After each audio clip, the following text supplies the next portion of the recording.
السلام علیکم دوستو، آج ہم پھر سے حاضر ہیں انفارمیٹیو لانچ کی ایک نئی ویڈیو کے ساتھ۔ دوستو، یہ سوال آج کل ہر پاکستانی کے ذہن میں ہے اور پوچھا جا رہا ہے کہ K2 بیس کیمپ تک کیسے پہنچا جا سکتا ہے۔ اسلام آباد سے سکردو آپ بذریعہ روڈ اور بائی ایئر دونوں طریقوں سے جا سکتے ہیں۔ اسلام آباد سے سکردو کا کل فاصلہ 639 کلومیٹر ہے۔ جب آپ سکردو پہنچ جائیں گے تو وہاں سے آگے آپ کی منزل شروع ہوگی جو ایڈونچر سے بھرپور ہوگی۔ سکردو سے سکولی تک آپ نے جیپ پر سفر کرنا ہے جو قریب 7 سے 8 گھنٹوں پر مشتمل ہوگا۔ یہ ٹوٹل 126 کلومیٹر سفر ہے۔ سکولی میں ہی کیمپ سائٹ ہے، یہ گاڑیوں کا آخری سٹاپ ہے۔ یہاں سے آگے کسی قسم کی کوئی ٹرانسپورٹ نہیں جاتی۔ یہاں سے آگے پیدل سفر کی شروعات ہوتی ہے۔ آپ کو سکولی سے K2 بیس کیمپ تک 90 کلومیٹر پیدل چلنا ہے۔ رات کو سکولی میں قیام کے بعد صبح آپ نے جھولا کی طرف پیدل چلنا شروع کریں گے۔ یہ ٹوٹل 18 کلومیٹر کا سفر ہے جو قریباً 10 سے 12 گھنٹے کی ہائیکنگ کے بعد آپ جھولا پہنچیں گے۔ جھولا کیمپ سائٹ پر رات بسر کرنے کے بعد صبح آپ یہاں سے پایو کی طرف نکل پڑیں گے۔ جھولا سے پایو تک 22 کلومیٹر کا سفر ہے۔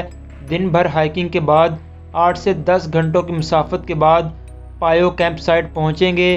اکثر لوگ یہاں ایک دن سٹے کرتے ہیں کیونکہ اس سے آگے آپ کا سفر دنیا کے دوسرے بڑے گلیشیئر بالتورو پر ہوگا جو 65 کلومیٹر پر پھیلا ہوا ہے۔ پایو سے اردوکس 21 کلومیٹر سفر بھی کم و بیش 8 سے 10 گھنٹوں پر محیط ہے۔ یہاں سے آپ کو ٹینگو ٹاورز کا نظارہ بھی دیکھنے کو ملے گا۔ ٹھنڈی یخ رات کے بعد آپ کا اگلا سفر اردوکس سے گورو 2 کی طرف ہے۔ یہ بھی تقریباً 15 کلومیٹر کا سفر ہے۔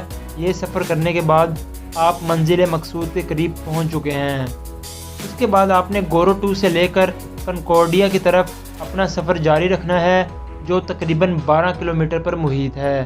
کنکورڈیا پہنچ کر پہلی نظر میں آپ کو مرشد کا دیدار ہوگا۔ یہ عظیم الشان چوٹی دنیا کی دوسری بڑی چوٹی ہے۔ 1953 میں امریکی کوہ پیما جارج بیل نے K2 کو سیویج ماؤنٹین نام دیا۔ ان کا کہنا تھا ایک خطرناک پہاڑ ہے جو آپ کو مارنے کی کوشش کرتا ہے۔ اگر آپ K2 کے قدموں میں جانا چاہتے ہیں تو کنکورڈیا سے آپ کو K2 بیس کیمپ تک مزید 21 کلومیٹر کی ہائیکنگ کرنی ہوگی اور یوں آپ K2 بیس کیمپ پہنچ جائیں گے۔ اس کے علاوہ آپ گیشر برم 2 8035 میٹر اور براڈ پیک 8051 میٹر بھی دیکھ سکتے ہیں۔ تو دوستو، یہ تو تھی دنیا کے دوسرے بڑے پہاڑ اور دنیا کے خطرناک ترین پہاڑوں میں سے ایک K2 کے بیس کیمپ تک پہنچنے کا راستہ۔ آج کی امیزنگ ویڈیو میں بس اتنا ہی۔ بہت جلد حاضر ہوں گے ایک نئی ویڈیو کے ساتھ۔ اپنا بہت خیال رکھیے گا۔ اللہ حافظ۔